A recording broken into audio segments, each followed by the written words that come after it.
Welcome back to our podcast. This episode is going to be dedicated to the do's and don'ts of volunteer applications, what makes a good volunteer application.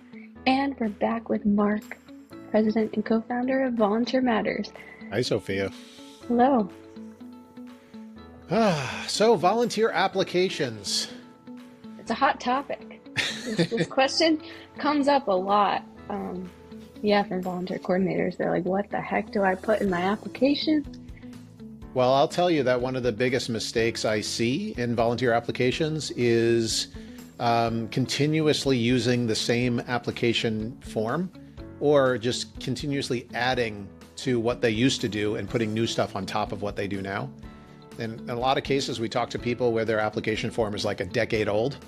And there's a lot that we could have learned in that decade to say, well, maybe we shouldn't be asking this question, or maybe we should be asking it differently or whatnot. So let's dig into it. You want to start off? Yeah, I think if possible, this is a big one, but make it electronic. Oh, yeah, that's a given. You took the easiest one first. Yes, but it's most important. Yeah. There are, I volunteered for an organization for 4 years, and every year I filled out a paper packet of information. So you're right that that's probably one of the very first things is if you really want to tick off anybody under the age of probably like 45, you really want to tick them off, hand them paper or make them print stuff out. Printing is like the bane of every person's existence. So yeah, that actually is a good one, even though I made a little fun of you. Yeah, no, but I volunteered in high school. So it wasn't that long ago, but I had to fill out a paper application and mail it in, and I didn't end up volunteering with that organization because I didn't hear back from anyone. I didn't even know if they got it. But that's my big one. To that point, I had an organization locally that I wanted to volunteer with. I reached out they had me reach out via email, and even their volunteer application was a PDF that they emailed to me, and I had to download it, print it out, fill it out, and then I could have scanned it and emailed it back to them, or I could have gone down to the facility. And to your point, I never ended up volunteering with them, and I still want to, which is kind of an interesting thing. So yeah, so definitely put it online. That's a good one. What's your next one? What do you have?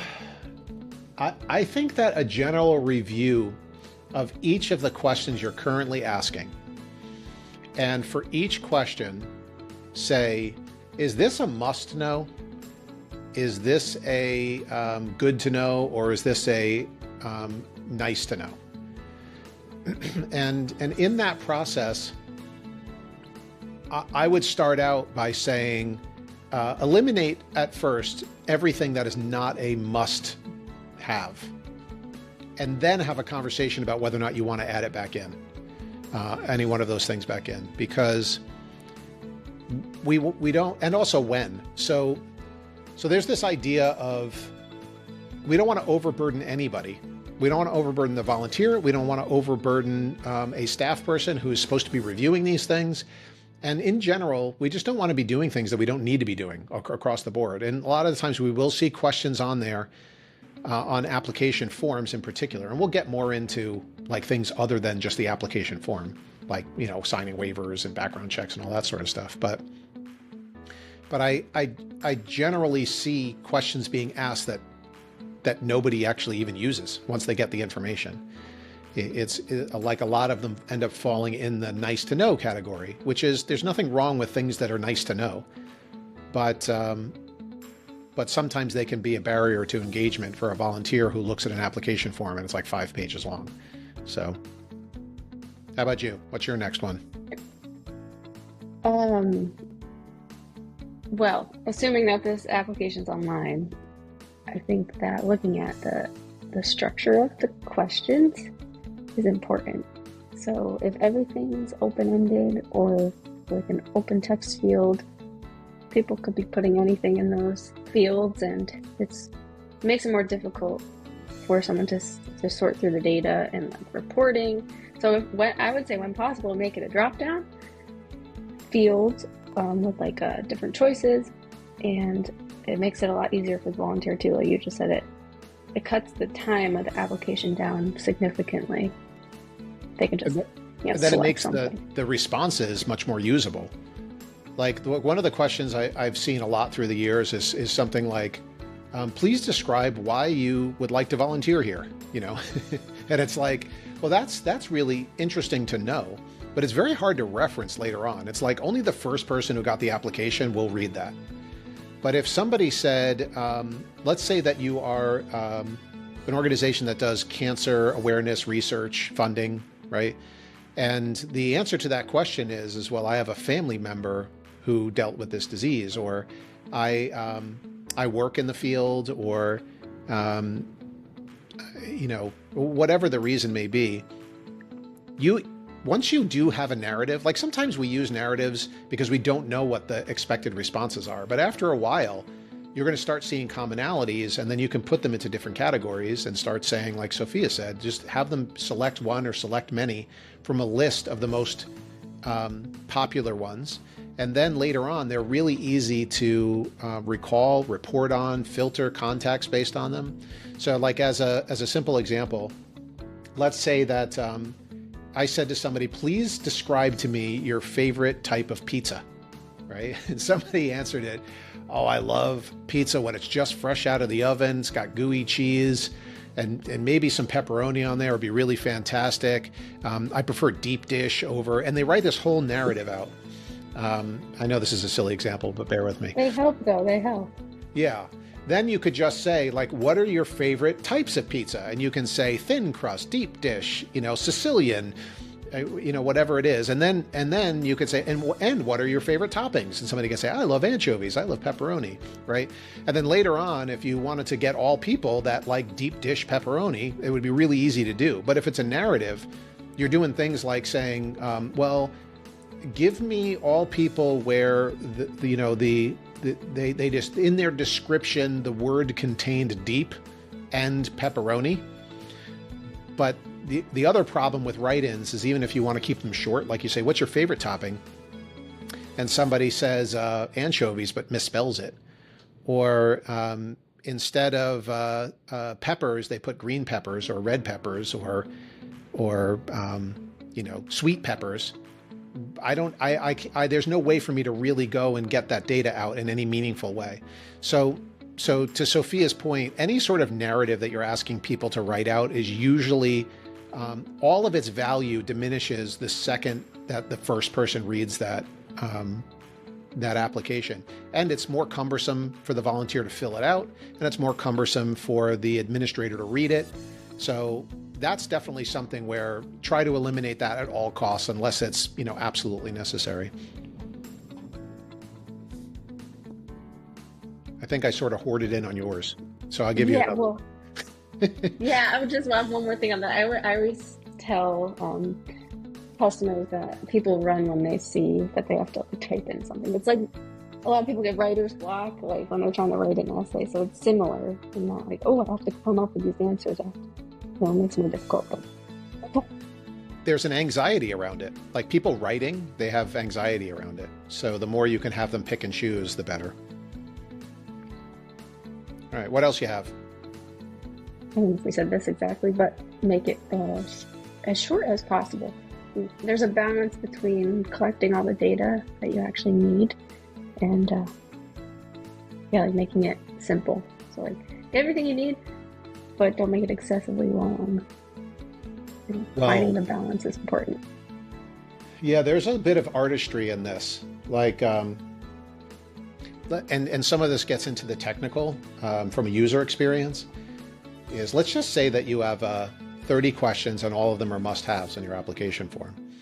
Listing all 30 questions, not having them grouped, and all on one page. Somebody may look at and go, I'll fill this out later. And so there's a little bit of artistry in how many questions do you reveal, in how many steps, how are they grouped, so that it feels more palatable. So as an example, let's say you did have 30 questions, you might break that out into 3 groupings where somebody fills out 10, then clicks next, fills out 10, then clicks next, and then finishes the application. And the more that they can see up front, like that there isn't a lot of scrolling, the better, and the less intimidating it feels. Like if you did something like that where you said, okay, you have 3 steps, step 1, step 2, step 3. And then they're like, oh, okay, there's only 3 steps. There is a level of anxiety anytime there is like a next button. And we've all gotten into this. Like I've fallen victim to somebody sending me, hey, we would like to survey you about your recent experience with whatever at my doctor's office or whatever. And then you get there and you're like, oh my God, how many questions this is? I have no idea how long this is going to go on. I don't know how many questions they're going to ask me. It's just next until finally I give up. So trying to clearly convey what the process is actually going to be. And then also not overwhelming them with having too many things all on one page, which is, as Sophia said, also related to this idea of asking as few questions as you possibly can while still getting a quality response. What are some of the other things? Oh, here's something that is a good test, especially if you had a volunteer application process in the past. I like to put numbers to things to put things into perspective. But one of the easy things to say is like, here's something we're capturing during our application process. And if once somebody says, no, this is an absolute must, you would have to double check it. And certainly check it if somebody says, I think it's a nice to have or a good to have, is how often do you actually use that data after the initial application process, or even as a part of the application process? Like, have I ever referenced this data in a report? Is this something we report on? Is this something that whenever we're inviting volunteers to return, that we use this data in order to qualify them or find a match and bring them back into the process? Or is this data that eventually just dies and nobody's been using for years? That's a pretty easy thing to say, well, we use it or we don't use it. And then the next part of it is to what extent. So like, do we use this only in 5% of the cases? And if so, is it that important that we leave it in? And then this sort of leads to the next thing, which is, if it is only important in 5% of the cases, how can we eliminate 95% of the people from having to fill out that information? So here's a very simple example. You have a volunteer program and only certain positions require you to ask questions about, I don't know, what towns they would like to volunteer in, what days of the week they'd like to volunteer there, and whether or not they have a driver's license. If somebody comes to you and is volunteering in an entirely different capacity, that's 95% of your volunteering, why are we asking them those questions now? So some of what we do is we actually try to figure out, like, how can we make this as streamlined as possible and only ask the questions that are relevant? So we call them like dependencies, field dependencies or question dependencies. And that is figuring out, like, when do I want to hide these questions, these prompts, or when do I want to show them? So if somebody answered a question in this way, then I'll go ahead and ask them those other questions. But if they didn't answer it in that way, then I'll hide those questions. And so then that form becomes less intimidating and easier to process. Point related to that, sometimes it goes the other way. Like, you've had 5 different applications for 5 different programs, and you try to combine it into one, and you find that, oh, like, I never asked this type of volunteer this question, but it would actually be really good to ask everyone this question. Why have we only been asking one particular volunteer this type of question? So depends on what you're asking. That's a great point. And sometimes we have these, this is what we call siloed volunteering, where you're like, well, if I'm a volunteer in one area of the organization, I ask them these questions, but I never ever, like, if you don't express any interest in that, I don't ask you any of them. But we're not actually asking if you have interest. Like a lot of places, they'll have multiple application processes, and which is perfectly normal and acceptable. But we forget to say to them, hey, our organization has lots of departments and lots of needs. And so there are other areas that you can volunteer in. Like, even though you're volunteering today for our gala fundraiser to help out, we have these other operational and programmatic volunteer opportunities. We have these other types of special events. Like maybe during the application process, we want to ask them if they're interested in those too. And then if they are, we might ask them for more questions. The idea there is that the volunteer is opting into these things. And people are always less resistant and more welcoming when they're opting in as opposed to being force-fed, 40,000 questions. So if they actually are interested in something, they have more of a tolerance for answering more questions. That's a really great point, Sophia. Then, of course, on top of the application form itself, we might attach other things to it. Like depending on the type of job or role they have, there might be electronic agreements they have to sign, or documentation they have to provide, or background checks that need to be run. And we may need things from the volunteer in order to perform those things. Do you have any thoughts on that, Sophia? Always go back to make it as easy as possible for everyone. As far as like asking people for additional requirements, like not asking them for things that we don't need from them, like don't background check everybody, yeah. I think that once we term them credentials. So we have the application form, and then we call them anything else beyond just an application is some other sort of credential. And for us, all that is anything that you have to have in order to pre-qualify the volunteer. So the baseline is everybody has to have an application. Like the most important thing about a volunteer program, other than the work that the volunteer is actually doing or how they're impacting your mission, is knowing who they are, right? So at the very least, we should know who the volunteers are that are making a difference in your organization, and that is the application form. And aside from knowing who they are, we also want to know what their interests are, what their skills are, what their general availability is, aside from like their contact information. Some cases like emergency contacts or whatever else.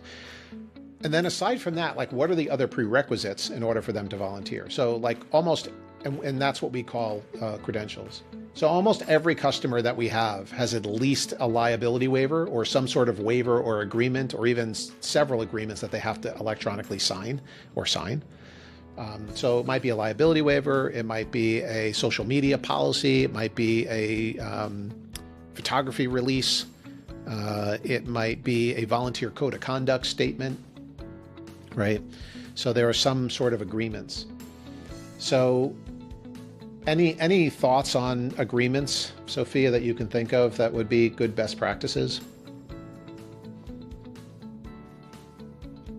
Tracking, having a way to track if someone has signed it. Don't ask everyone to sign something unnecessarily, like every time they, for example, like every time they do an event with you, do they really need to sign the code of conduct again? Yeah. Right. So that's actually a really great point. If there is some sort of credential, some sort of agreement that they have to sign to do one type of activity, we shouldn't require them to sign it again necessarily for another type of activity.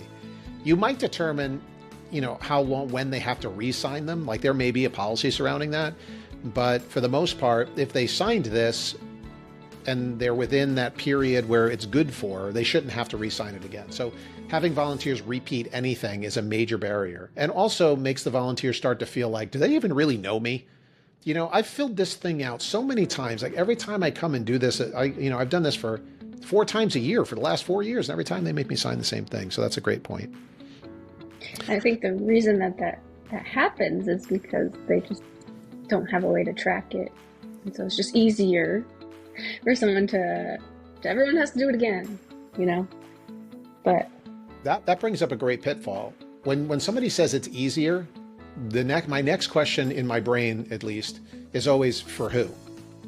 So sometimes we do things in order to make it easier for the volunteer, and it wreaks havoc on staff. So we're like, we want to make it really easy on the volunteer, so now we'll have staff doing all this stuff behind the scenes. And then sometimes it's the reverse, where we're like, oh, this is easier for us as staff or the administrators, but it wreaks havoc on the volunteer. And so we have to be thinking always about, the volunteer, the staff, the people they serve, the residents, the members, whatever your organization is like, from each of their perspectives, does this place any undue burden on any one of those populations? And if so, it probably means that there's a better way to do it. Some of the other elements that we have as a part of volunteer applications are documents that the volunteers have to provide to you. So I would say that generally speaking, I'm going to back up a little bit. Generally speaking, all of these additional elements, like the registration form, we've already said should be moved online, right? Electronic agreements, same thing. If we can move those online and track them and when people did them, fantastic. Now we're getting to, well, there's some documents the volunteer needs to provide us. Maybe we need a copy of their driver's license or some medical test that they had or a professional license or whatever it is. The thing that we'll find a common theme here is that all of these things should be done online as much as humanly possible.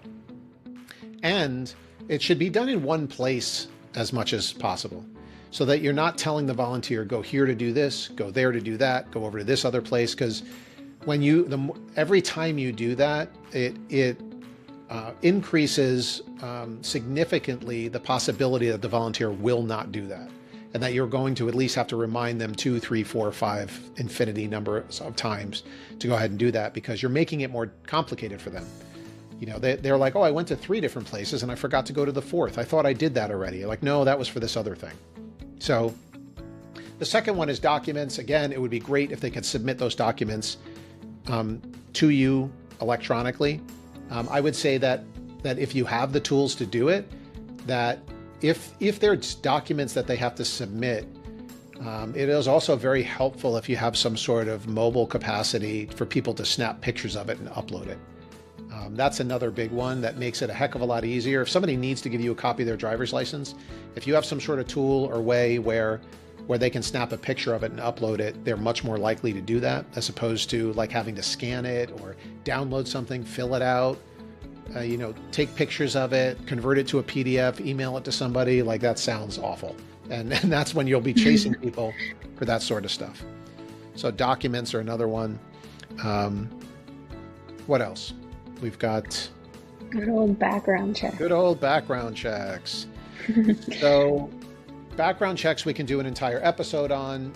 If you can, again, have them submit it online. If they can do it from the same place they're signing agreements and uploading documents, all the better. If the volunteer can self-submit their own background check application, that's awesome, because it's pretty easy for the volunteer to do on their own. And it takes that responsibility out of the admin. It also takes paper and forms and passing of sensitive information around, like social security numbers. So if you can point them to a secure site where they can submit to their own background checks, electronically sign consent and disclosure statements, and just voila, it gets run, fantastic. In other cases, you may be doing background checks either through your state or through your local police department, in which case there needs to be a little bit more of a manual process for that. But back to Sophia's earlier point, tracking when they're required, when they were requested, and when they were last done. In a lot of cases too, by the way, I know where I'm sort of going beyond just the initial application, but in I think almost every case, it's very rare, Sophia, right, that we would ever have a customer where one background check and you're good forever. So if you volunteer here for 20 years, your background check from 20 years ago is still good. Yeah, it's more rare. We should definitely do another episode on background checks, so that we can go into policies and... Yeah. Yeah, that's definitely rare. It usually has to be repeated at least every 12 months. Yep. All right, so we also have things like trainings. So we could do a whole episode on training too. But training, again, if you can make it electronic and online, you should definitely do it. So if there's stuff that you're currently doing live and in person, where you have to have a person do the training every single time, that could actually be turned into an online course, you should absolutely consider doing that. That would be the next step of toward the ideal. Also, if that training could be in the same place as where they're signing documents and running background checks and filling out their registration forms, all the better. And then having some way to track when they actually completed those courses. Like most online course systems, you can get an email or you can run a report on who all of those, the people were who completed those trainings. And then you can keep track of that in your database or your spreadsheet or wherever you keep it. Again, if you have a centralized system, it may automatically mark when somebody completed a course like ours does. You also may have live trainings that it's unavoidable where we just did last episode was on hospital volunteering, and quite literally they have to walk people around a department within a hospital to train the volunteer. So there might be some aspects to it that they can convert to online, but sometimes just in person is required. But we can do a whole thing on training. But big thing is when is it required? Same thing as background checks. When is it required? The volunteer agreed to do it and the volunteer did it. Those 3 milestones are things that you should be tracking. And then if it needs to be repeated, then same kind of thing we were talking about with background checks. What's another part of the application process we commonly see? Sometimes there's a step in the application process where the volunteer has to be approved by a staff person. Some sort of interview process, you mean? Yeah. Yep. So that is, again, when is that required, right? And how do we make that as easy as possible? Typically, the thing that I like to think about with this to simplify everything, and I've said it over again, but I'm going to say it one more time, is clearly communicating when is it required, only asking the people that it's required of to do this thing, having the volunteer at least commit to doing it, like they actually opt in to say, yes, I will do this, either right now, like in the case of, signing an electronic agreement or whatnot, or doing it later, like showing up to a live training. And then when did they do it? And you need to track those 3 events. There are other things. There are like, we may do reference checks on you. We may have you sit in on an orientation first. So in all of these cases, it's just reviewing again on the, how do we make an electronic version of this that is the easiest on both the volunteer and the coordinator, and only asking people to do these things when it is an absolute must for their job or role. You can always have optional things. Like if you held on the first Tuesday of every month, you did a training where you walk around your facility and they get introduced to all of the people and departments and blah, blah, blah. That's fantastic. But you may not require everybody to do that in order to volunteer there the first time. Or you may not require it. You may say to them, well, we'd like people to go through that, but maybe we do that. You can do that as long as it's within the first couple of months of you volunteering. We just want to make it as easy as possible while not compromising any sort of risk factors or compliance issues. Yeah, you told me this one time and it always stuck with me. It was make the time between when the volunteer applies and when they actually get in the door and start volunteering as short as possible. I love that. It's always a goal. Yeah, so we reach for. That's I used to say that all the time, and I don't say that anymore. I probably should incorporate that in some of my stuff. It is the time between interest and making an impact, and we want that to be as short as possible. And that's one of the greatest predictors of volunteer satisfaction in their initial engagements with you when they first get started. So, hey, I'm interested. Okay, great. How quickly can we get you to making an impact? And it helps everybody. It helps the volunteer with, hey, I'm excited to do something for this organization, and now I'm doing it. And at the start of this episode, we were talking about 2 experiences that Sophia and I had separately with 2 different organizations where we were interested and we never got to the point of making an impact. So the onboarding process was too cumbersome.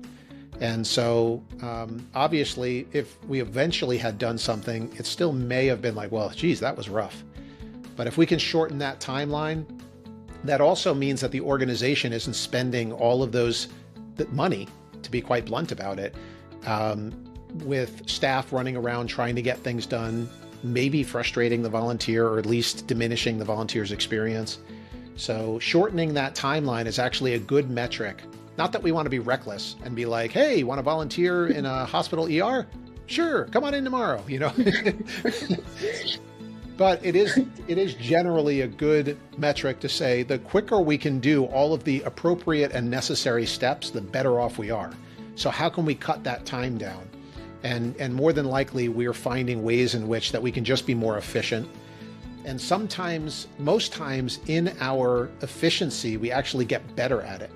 So we get better qualified volunteers, better safety, lower risk, and a higher potential for volunteers to return and do more volunteering when we make this whole application process a heck of a lot more streamlined.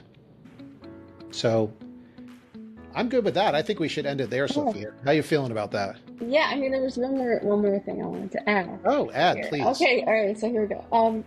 Talk about only asking the volunteer to complete what they need to, Yeah. depending on what they're interested in. But there's also the admin side of like only asking, like someone, if you have, especially this applies when you're working at scale, but if you are at a specific location, you're getting applications from someone who's not at your location. It's just unnecessary for the admin. And so I always see opportunities to streamline the process there. Oh, so after the application by the volunteer, like we've done everything that how do we route that application properly and efficiently so that we're not having everyone have to keep an eye on everything. So right. Yeah, like so where are you driving the volunteer to in order to register? And what happens after they register? Like who should be notified of it, and so that they're only getting the volunteers that are pertinent to them. Yeah, so, well, don't forget about any volunteers, and it would be terrible if they got overlooked, you know. So that's how I felt in my experience that I mentioned here. So. Yeah, that is not a good feeling. I had an organization. This is so funny. I had another organization like 4 or 5 years ago that they specifically asked me if I wanted to be a volunteer. And I said yes, and I filled out a whole form, and it was an electronic form, and I never heard back from anybody. Really? Oh my gosh. Yeah, not a soul. And I was kind of like, you know, and to be quite honest, and it might sound a little silly of me, but I'm like your ideal volunteer. I mean, this is what I do for a living, and I feel super passionately about it. And if you can't get me to be a volunteer, there's probably something wrong with your process, because what happens... Okay, now actually this is probably a better thing to end on. Right now, volunteering from somebody who is super highly motivated and willing to invest a lot of time and energy to get started, that kind of volunteer is leaving the earth, like quite literally. So that kind of volunteer is my parents, and maybe some people like a little bit older than me, or even maybe my age, where they're just willing to put up with a lot in order to contribute to a cause that they believe in. And what is actually much more common and is much more indicative of millennial and Gen Z and younger volunteers is that they're very used to streamlined, you know, iPhone, big button kind of experiences, where they don't have to invest a lot up front in order to be able to make an impact. These are kids and grown adults who grew up in a world where liking something actually made a big difference, could make somebody a multimillionaire just by clicking on a like, right? So they have this expectation now that when I want to make an impact, when I want to make a difference, when I want to add my little bit of stuff, it should be easy to do, at least easy to get started. And when you don't honor that expectation, you lose volunteers. And the only people that you're left with are super volunteers. That's what I call them. The super volunteer is willing to do anything in order to help. They're the biggest believers, and they're fantastic. We need super volunteers, but the super volunteer as a percentage of the volunteer workforce in the U.S. in particular is diminishing. So it used to be that, let's just throw out a number, I'm making this up, but let's say 75% of our volunteers back in the 1970s were super volunteers, right? Today, it's more like 5% of your volunteers are super volunteers. And so when that happens, what you do is you burn out your super volunteers, and eventually they'll go away. So if we can make this easier on everyone, then we attract all the super volunteers. They never get burned out. And we attract, I don't really want to call them casual volunteers. There's just a general trend in the market where more people are actually volunteering, but they volunteer less time. So overall, if you add up all of the volunteering across all of the generations, volunteering is, let's say that it's about the same. However, the dynamic of it is very different. You have more people who are doing more occasional volunteering spread across more organizations and doing less time per year. And so if you don't adjust to that and your application process looks like maybe what it did in the 70s, 80s, or 90s, or even early 2000s, then you're going to miss out on a lot of opportunities for a very broad volunteer program. So that's my last 2 cents on that. That's fascinating. I didn't know all that. Yeah. So. All right. All right. I'll catch you on the next episode. Awesome. Thank you. Bye.